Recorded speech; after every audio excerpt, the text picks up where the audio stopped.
ಎಷ್ಟು ಸಂತೋಷ ಆಗ್ತದೆ ಅಂದರೆ, ನಿಜವಾದ ಕೈಲಾಸ ಅಲ್ಲಿದೆ ಇಲ್ಲಿದೆ ಅಂತ ಎಲ್ಲರೂ ಮಾತನಾಡ್ತಾರೆ.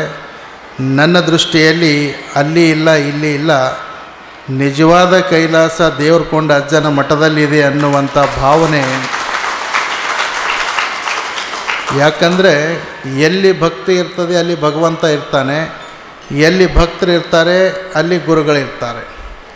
ಹಾಗಾಗಿ ಇವತ್ತು ಹಾರುಗೆರೆ ಭಕ್ತರ ಭಕ್ತಿಗೆ ಮೆಚ್ಚಿ ಇವತ್ತು ದೇವರ ಕೊಂಡಜ್ಜ ಹಾರುಗೆರೆಯಲ್ಲಿ ತನ್ನ ಜಾಗೃತವಾದಂಥ ಶಕ್ತಿಯನ್ನು ಇವತ್ತು ಹಾರುಗೆರೆ ಗ್ರಾಮದಲ್ಲಿ ಸಮಸ್ತ ಭಕ್ತರಿಗೆ ಆ ಬೆಳಕದ ಆಶೀರ್ವಾದವನ್ನು ನೀಡ್ತಕ್ಕಂಥದ್ದು. ಹಾಗಾಗಿ ದೇವರ ವಾಸಸ್ಥಾನ ಎಲ್ಲಿರ್ತದೆ ಅಂದರೆ, ಎಲ್ಲಿ ಸತ್ಯ ಇದೆ ಅಲ್ಲಿ ದೇವರ ವಾಸಸ್ಥಾನ, ಎಲ್ಲಿ ಸತ್ಯ ಇದೆ, ಎಲ್ಲಿ ಧರ್ಮ ಇದೆ, ಎಲ್ಲಿ ಸಂಸ್ಕಾರ ಇದೆ, ಎಲ್ಲಿ ನ್ಯಾಯ ಇದೆ, ಎಲ್ಲಿ ನೀತಿ ಇದೆ, ಅಲ್ಲಿ ದೇವರ ವಾಸಸ್ಥಾನ ಆಗಿರ್ತದೆ. ಎಲ್ಲಿ ಸತ್ಯ ಇರ್ತದೆ ಅಲ್ಲಿ ಶಿವ ಇರ್ತಾನೆ, ಎಲ್ಲಿ ಶಿವ ಇರ್ತಾನೆ ಅಲ್ಲಿ ಸುಂದರವಾದಂಥ ವಾತಾವರಣ ಇರ್ತದೆ.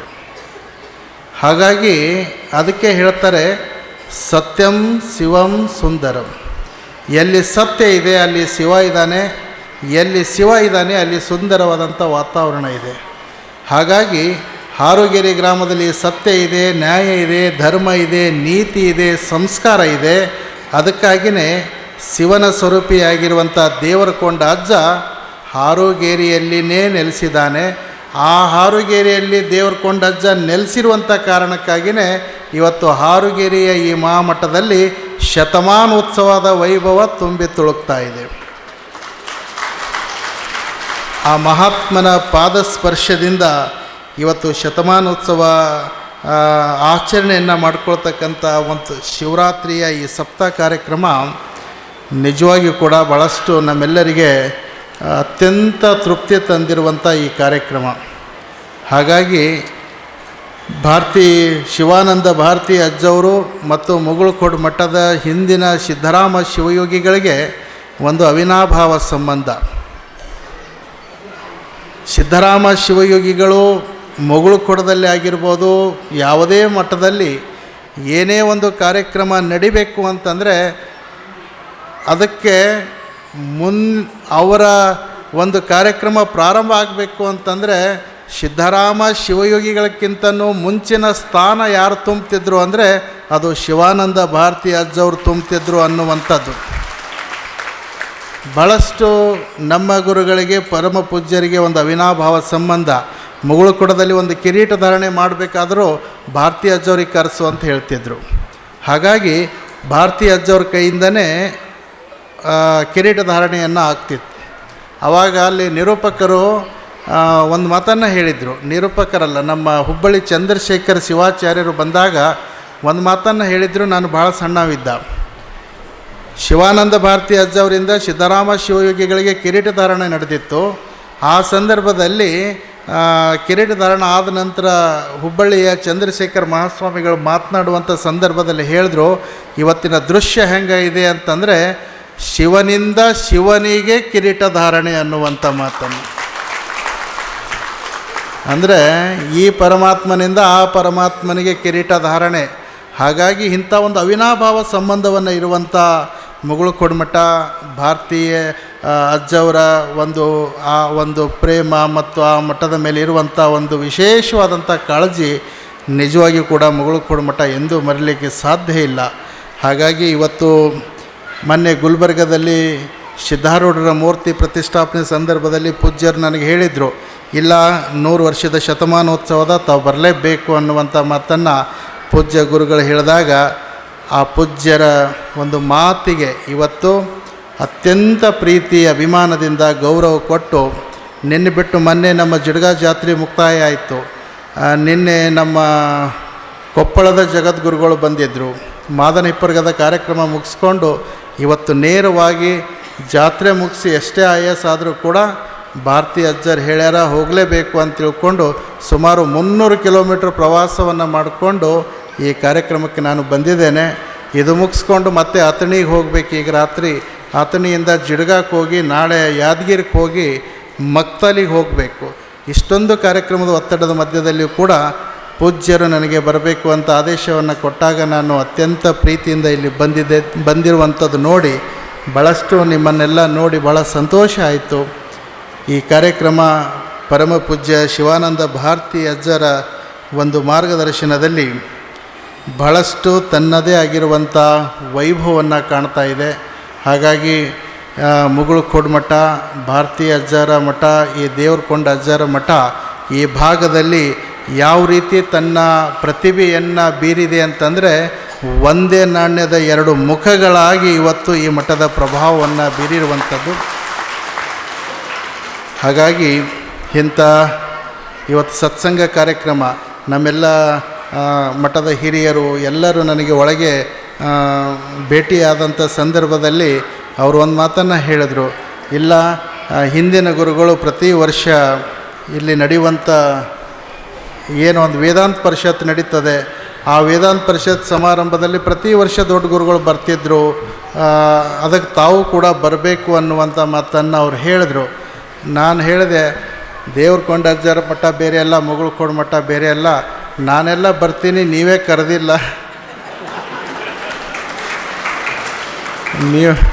ನೀವು ಕರೆದ್ರೆ ನಾ ಯಾವತ್ತೂ ಈ ಮಠಕ್ಕಾಗಿ ಇಲ್ಲ ಅನ್ನೋ ಪ್ರಶ್ನೆನೇ ಇಲ್ಲ ಅನ್ನುವಂಥ ಮಾತನ್ನು ಹೇಳಿದ್ದೆ. ಮುಂದೆ ಬರುವಂಥ ಈ ವೇದಾಂತ ಪರಿಷತ್ತಿನ ಕಾರ್ಯಕ್ರಮಕ್ಕೆ ನೀವು ಕರೀರಿ ಬಿಡ್ರಿ, ನಾವು ಬಂದು ನಿಮ್ಗೆ ಆಶೀರ್ವಾದ ಮಾಡಿ ಹೋಗ್ತೀವಿ ಅನ್ನುವಂಥ ಮಾತನ್ನು ಈ ಸಂದರ್ಭದಲ್ಲಿ ಹೇಳಿ, ಪರಮ ಪೂಜ್ಯರು ವೇದಾಂತ ಪರಿಷತ್ತನ್ನು ಮಾಡ್ತಕ್ಕಂಥದ್ದು, ಎಲ್ಲರಿಗೆ ಧರ್ಮದ ಮಾರ್ಗದರ್ಶನವನ್ನು ಮಾಡ್ತಕ್ಕಂಥದ್ದು ಎಷ್ಟು ಶ್ರೇಷ್ಠವಾದಂಥ ಕಾರ್ಯಕ್ರಮ ಇದು ಅಂದರೆ, ಯಾಕಂದರೆ ಇವತ್ತಿನ ದಿನ ಸ್ವಾರ್ಥದ ಬದುಕು, ಇವತ್ತಿನ ದಿನಮಾನದಲ್ಲಿ ಜನ ಹೇಗೆ ಬದುಕ್ತಾ ಇದ್ದಾರೆ ಅಂತಂದರೆ ಎಲ್ಲರೂ ಸ್ವಾರ್ಥಿಗಳಾಗಿದ್ದಾರೆ.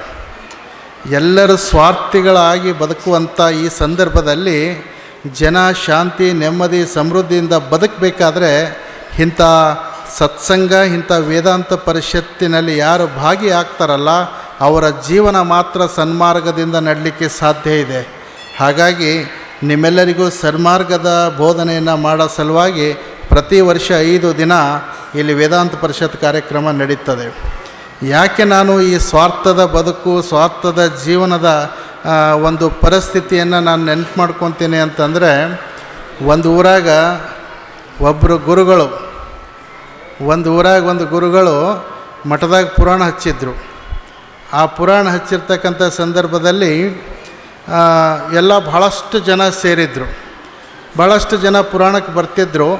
ಗುರುಗಳು ಒಂದು ದಿನ ಏನು ಮಾಡಿದ್ರು ಅಂದರೆ, ಒಂದು 10 ರಾಮನ ಮೂರ್ತಿ, ಒಂದು 10 ರಾವಣನ ಮೂರ್ತಿ ಕಟ್ಟಿಗೆಯಲ್ಲಿ ಕೆತ್ತಿ ಸ್ಟೇಜ್ ಮೇಲೆ ತಂದಿಟ್ಟರು.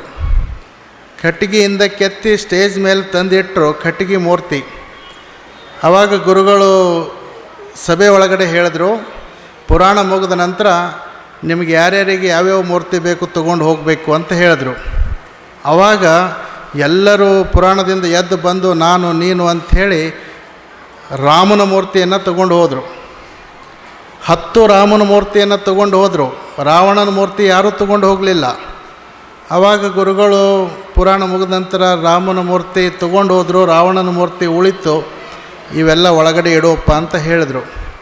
ಮರುದಿವಸ ಮತ್ತೆ ಸಾಯಂಕಾಲ ಪುರಾಣ ಕಾರ್ಯಕ್ರಮದ ಸಮಯ ಬಂತು. ಆವಾಗ ಗುರುಗಳು ಏನು ಮಾಡಿದರು ಅಂದರೆ, ಮತ್ತೆ 10 ರಾಮನ ಮೂರ್ತಿ, 10 ರಾವಣನ ಮೂರ್ತಿ ಮಾಡಿದರು. 10 ರಾಮನ ಮೂರ್ತಿ, 10 ರಾವಣನ ಮೂರ್ತಿ ಮಾಡಿದರು. ಮಾಡಿ ಅದು ಎದರಿಂದ ಮಾಡಿದರು ಅಂತಂದರೆ ಬಂಗಾರದಿಂದ ಮಾಡಿಸಿದ್ರು. 10 ರಾಮನ ಮೂರ್ತಿ, 10 ರಾವಣನ ಮೂರ್ತಿ ಬಂಗಾರದಿಂದ ಮಾಡಿಸಿದ್ರು. ಮತ್ತು ಸಾಲಕ್ಕಿಟ್ಟರು. ಪುರಾಣ ಮುಗೀತು, ನಿಮ್ಗೆ ಯಾವುದು ಬೇಕು ತೊಗೊಂಡು ಹೋಗ್ರಿ ಅಂತಂದಾಗ ಎಲ್ಲ ರಾಮನ ಮೂರ್ತಿ ಅಲ್ಲೇ ಉಳಿದು ರಾವಣನ ಮೂರ್ತಿ ಎತ್ಕೊಂಡು ಹೋದರು. ಯಾಕೆ ನಾ ಈ ಮಾತು ಹೇಳ್ತೀನಿ ಅಂದರೆ, ಮೌಲ್ಯಗಳಿಗೆ ಇವತ್ತಿನ ಜಗತ್ತಿನೊಳಗಡೆ ಬೆಲೆ ಇರಲಾರ್ದಂಥ ಪರಿಸ್ಥಿತಿ ಆಗಿದೆ. ಕಟ್ಟಿಗೆ ರಾಮದಿದ್ದರೆ ರಾಮಗೆ ತೊಗೊಂಡು ಹೋದರು, ಆದರೆ ಬಂಗಾರದ ರಾವಣ ಇತ್ತ, ಅವ ರಾವಣ ಅನ್ನುವಂಥ ಕಲ್ಪನೆಯೂ ಅವ್ರಿಗೆ ಬರಲಿಲ್ಲ.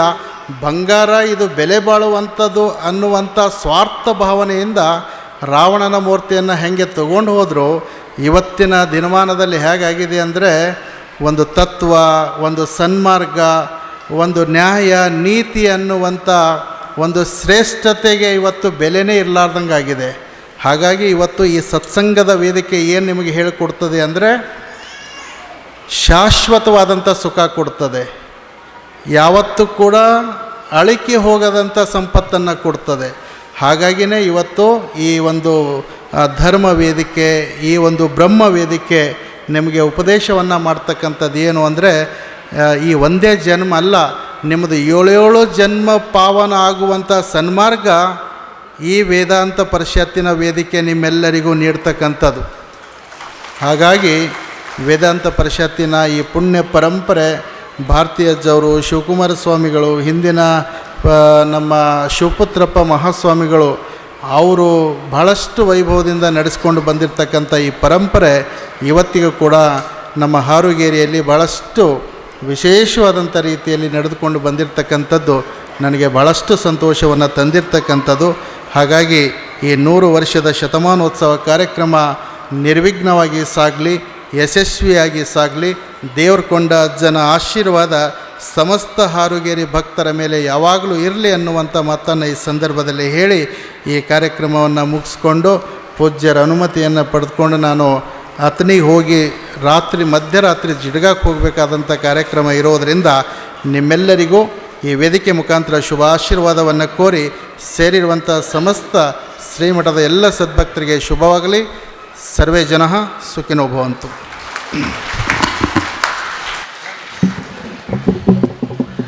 ಪರಮ ಪೂಜ್ಯ ಸದ್ಗುರುಗಳು ತಮ್ಮ ಉಪದೇಶಾಮೃತವನ್ನು ನೀಡಿ ಈಗ ಪ್ರಯಾಣ ಬೆಳೆಸಲಿದ್ದಾರೆ. ಅವರಿಗೆ ಶ್ರೀಗಳವರಿಂದ ಸತ್ಕಾರ, ಆಶೀರ್ವಾದ ರೂಪ ಸತ್ಕಾರ.